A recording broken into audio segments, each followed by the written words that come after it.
બંગાળની ખાડી અને અરબી સમુદ્રના દરિયામાં લાંબા સમયના વિરામ લીધા બાદ હવે પછી નવી સિસ્ટમનું તીવ્ર સંક્રમણ વધતું જોવા મળી રહ્યું છે. સિસ્ટમની અસરને લઈને બંગાળની ખાડીના ક્ષેત્રથી અરબી સમુદ્રના સંપૂર્ણ વિસ્તારોની અંદર હાલ તોફાની ખુખાર ને મજબૂત નવી સિસ્ટમની અસરને લઈને ભયંકર હલચલ સક્રિય બનતી જોવા મળી રહી છે.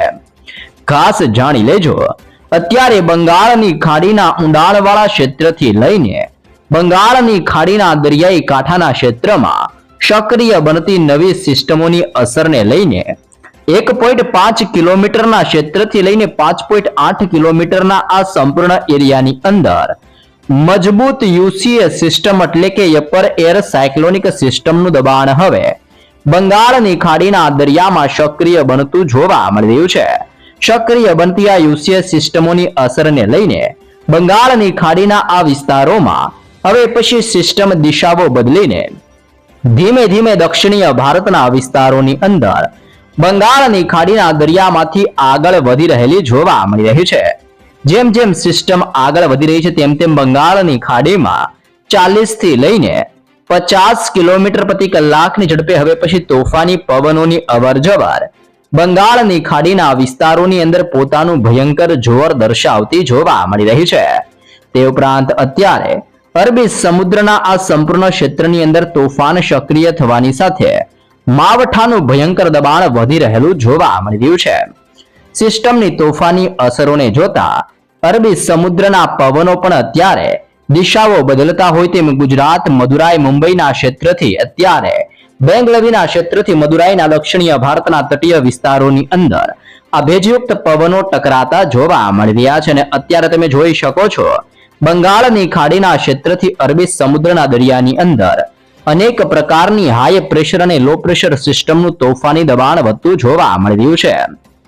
ખાસ જાણી લેજો, બંગાળની ખાડીના ક્ષેત્રથી અરબી સમુદ્રના દરિયાની અંદર વધી રહેલા તોફાનને લઈને હવે પછી દક્ષિણીય ભારતના ક્ષેત્રથી અરબી સમુદ્રના ક્ષેત્રની અંદર પણ 1.5 કિલોમીટરના ક્ષેત્રની અંદર યુસીએસ સિસ્ટમનું દબાણ વધી રહ્યું છે. ખાસ કરીને માલદીવ આજુબાજુના ક્ષેત્રમાં 0.9 કિલોમીટરના એરિયાની અંદર યુસીએસ સિસ્ટમની અસરને લઈને આ વિસ્તારોની અંદર મજબૂત ઘેરાવો બનતો જોવા મળી રહ્યો છે. તેની સાથે સાથે અરબી સમુદ્રના ભેજયુક્ત પવનો આગળ વધવાને લઈને હવે પછી ગુજરાતના હવામાનની અંદર મોટા પલટાવ લાવતા હોય તેમ ગુજરાતના તટીય વિસ્તારમાં સક્રિય બનતા અપર એર સાયક્લોનિક સિસ્ટમની અસરને લઈને ગુજરાતના તટીય ક્ષેત્રની અંદર પણ 1.5 કિલોમીટરના ક્ષેત્રમાં હવે પછી વાતાવરણની અંદર મોટા પલટાવોની આગાહી કરવામાં આવી રહી છે.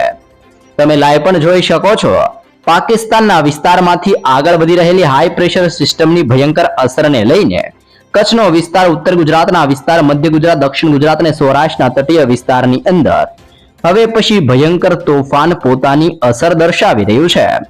ઓમાનના તટીય વિસ્તારોની અંદર પણ હાઈ પ્રેશરનું દબાણ વધવાની સાથે હવે પછી આ ઠંડા અને ભેજયુક્ત પવનો દિશા બદલવાની સાથે મોટા વળાંક લઈને ગુજરાતના વિસ્તારોની અંદર તોફાન મચાવવાની સંપૂર્ણ તૈયારીઓ કરતા જોવા મળી રહ્યા છે. અને અત્યારે અરબી સમુદ્રના આ વિસ્તારોની અંદર પણ પવનોની તીવ્રતાની અંદર મોટો બદલાવ આવતો હોય તેમ સિસ્ટમની અસરને લઈને ગુજરાતના તટીય ક્ષેત્રની અંદર અત્યારે 20 થી લઈને 25 કિલોમીટર પ્રતિ કલાકની ઝડપે ઠંડા અને ભેજયુક્ત પવનો ગુજરાતમાં ફૂંકાતા જોવા મળી રહ્યા છે.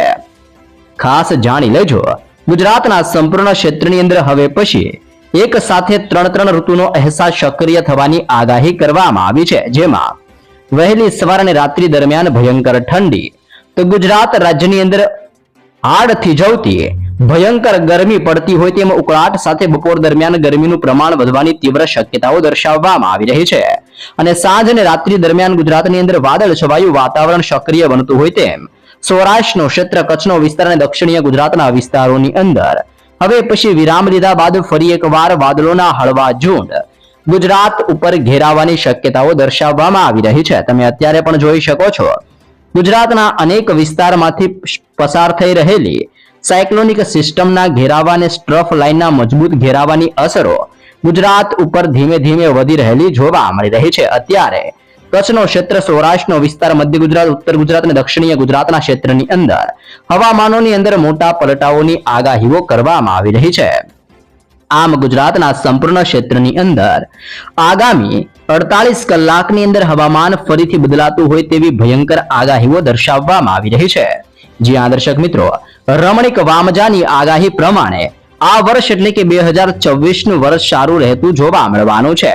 જ્યાં દર્શક મિત્રો હોળીની ઝાડ ઉપરથી ખાસ આગાહીઓ કરવામાં આવી રહી છે, જેમાં 2024 નું ચોમાસું આ વર્ષે સારું રહેશે અને આ વર્ષે સારા વરસાદની પણ આગાહી કરવામાં આવી રહી છે। ચોમાસા દરમિયાન અનેક વિસ્તારોની અંદર ધોધમારથી લઈને અતિ ભયંકર વરસાદ જોવા મળશે। સાથે સાથે બંગાળની ખાડીને અરબી સમુદ્રના દરિયામાંથી નવા વાવાઝોડાની અસરને લઈને આ વર્ષે દેશના ભિન્ન વિસ્તારોની અંદર નવા વાવાઝોડાઓને લઈને પણ તીવ્ર શક્યતાઓ દર્શાવવામાં આવી રહી છે।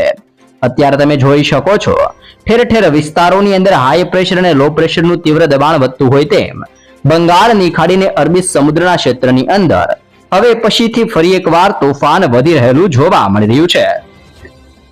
પાકિસ્તાનના ક્ષેત્રથી આગળ વધતી સિસ્ટમની અસરને લઈને રાજસ્થાનનો વિસ્તાર અને જોધપુરના વિસ્તારોની અંદર પણ અત્યારે ભયંકર ભેજના પ્રમાણને લઈને ડબલ ઋતુનો અહેસાસ થઈ રહ્યો છે। જોકે ખાસ કરીને ઉત્તરીય ભારતના પહાડી વિસ્તારોની અંદર હજી પણ શિયાળાની વિદાય બાદ પણ ભયંકર ઠંડીની સાથે હિમવર્ષા અને બરફવર્ષાનો માહોલ જોવા મળી રહ્યો છે। જેમાં કાશ્મીરના ક્ષેત્રથી હિમાલયના વિસ્તારોની અંદર અત્યારે -13 ડિગ્રીથી -18 ડિગ્રી સેલ્સિયસ સુધીનું ટેમ્પરેચર દર્શાવવામાં આવી રહ્યું છે। આમ ઉત્તરીય ભારતના આ સંપૂર્ણ ક્ષેત્રની અંદર મજબૂત સિસ્ટમનો ઘેરાવો સક્રિય બનતો હોય તેમ મોટા વિરામ લીધા બાદ આ તમામ વિસ્તારોની અંદર ભયંકર હલચલો સક્રિય બનતી જોવા મળવાની છે। હવે પછી વેસ્ટર્ન ડિસ્ટર્બન્સની દિશાઓ બદલાવાની સાથે ઉત્તર ભારતના વિસ્તારમાંથી આગળ વધતી સિસ્ટમો અને બંગાળની ખાડીને અરબી સમુદ્રના વિસ્તારમાંથી પણ બદલાઈ રહેલી સિસ્ટમની દિશાઓને લઈને દક્ષિણીય ભારતના વિસ્તારની અંદર મોટા પલટાઓ જોવા મળવાના છે। જોકે ગુજરાતના હવામાનની અંદર પણ ઠંડા પવનો ફૂંકાવાની સાથે બપોર દરમિયાન ભયંકર ગરમીનું અહેસાસ થતું હોય તેમ રાજ્યની અંદર ગરમીના પ્રમાણમાં પણ 2 થી 3 ડિગ્રી સેલ્સિયસ વધારા થવાની આગાહી કરવામાં આવી રહી છે। ખાસ કરીને ગુજરાતના તટીય ક્ષેત્રની અંદર હવે પછી મોટા પલટાવ જોવા મળી શકે છે। જેમાં ભાવનગર અલંગના ક્ષેત્રથી મહુવા બોટાદના વિસ્તારથી જસદણ અને અમરેલીના વિસ્તારમાં ભેજયુક્ત પવનો ફૂંકાતા હોય તેમ દરિયામાંથી આગળ વધતા આ તોફાની પવનો દક્ષિણીય ગુજરાતના વિસ્તારોની અંદર પણ આમોદ ભરૂચ રાજપીપળા નર્મદા સુરતના વિસ્તારોની અંદર અસર દર્શાવતા જોવા મળવાના છે। આમ લાંબા સમયના વિરામ લીધા બાદ ગુજરાતની અંદર એક સાથે ત્રણ ઋતુનો અનુભવ હવેથી થતો જોવા મળવાનો છે। સાથે સાથે ગુજરાત રાજ્યની અંદર ચારે દિશાઓમાંથી ફૂંકાતા ઠંડા અને ભેજયુક્ત પવનને લઈને હવે પછી બીમારીનું પ્રમાણ વધતું હોય તેમ ભિન્ન ક્ષેત્રની અંદર હવે પછી ખાંસી શરદી ઉધરસના કેસની અંદર વધારા થવાની પણ આગાહી ગુજરાત માટે દર્શાવવામાં આવી રહી છે।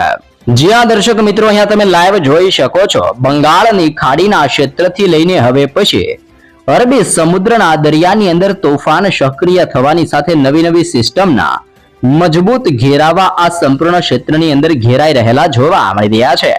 દરિયામાંથી આ સિસ્ટમો મોટા વળાંક લઈને અરબી સમુદ્રના ક્ષેત્ર અને બંગાળની ખાડીના વિસ્તારની અંદર પોતાનું જોર અને અસર દર્શાવી રહ્યા છે। જો કે ઉત્તરીય ભારતના ક્ષેત્રની અંદર કાશ્મીર અને હિમાલયના વિસ્તારમાં હજી પણ ઠંડા પવનોની સાથે કરા પડવાની સાથે અનેક વિસ્તારોમાં વેસ્ટર્ન ડિસ્ટર્બન્સની અસરને લઈને હિમવર્ષાનું પ્રમાણ જોવા મળી રહ્યું છે। ખાસ જાણી લેજો, અહીંયા તમે સંપૂર્ણ માહિતી જોઈ શકો છો। જેમાં બંગાળની ખાડીના દરિયામાં સતત નવી સિસ્ટમો બનતી હોય તેમ અપર એર સાયક્લોનિક સિસ્ટમના નવા ઘેરાવા અત્યારે બંગાળની ખાડીના તટીય વિસ્તારથી સક્રિય બનીને ઊંડાણવાળા ક્ષેત્ર જેમાં 1.5 કિલોમીટરના ક્ષેત્રથી 5.8 કિલોમીટરના વિસ્તારની અંદર ફરીથી અપર એર સાયક્લોનિક સર્ક્યુલેશનનું દબાણ હવે બંગાળની ખાડીના દરિયામાં સક્રિય બનતું જોવા મળી રહ્યું છે। જેમ સિસ્ટમની અસરો તીવ્ર બનશે તેમ અરબી સમુદ્રના સંપૂર્ણ વિસ્તારમાં અપર એર સાયક્લોનિક સિસ્ટમની અસરોને લઈને કોમોરિન એરિયાથી હવે પછી માલદીવના વિસ્તારથી લઈને ગલ્ફ મન્નારના વિસ્તાર સુધી યુસીએ સિસ્ટમનું દબાણ વધતું હોય તેમ 0.9 કિલોમીટરના ક્ષેત્રની અંદર અરબી સમુદ્રના દરિયામાં ફરીથી તોફાન સક્રિય થવાની નવી આગાહીઓ કરવામાં આવી રહી છે।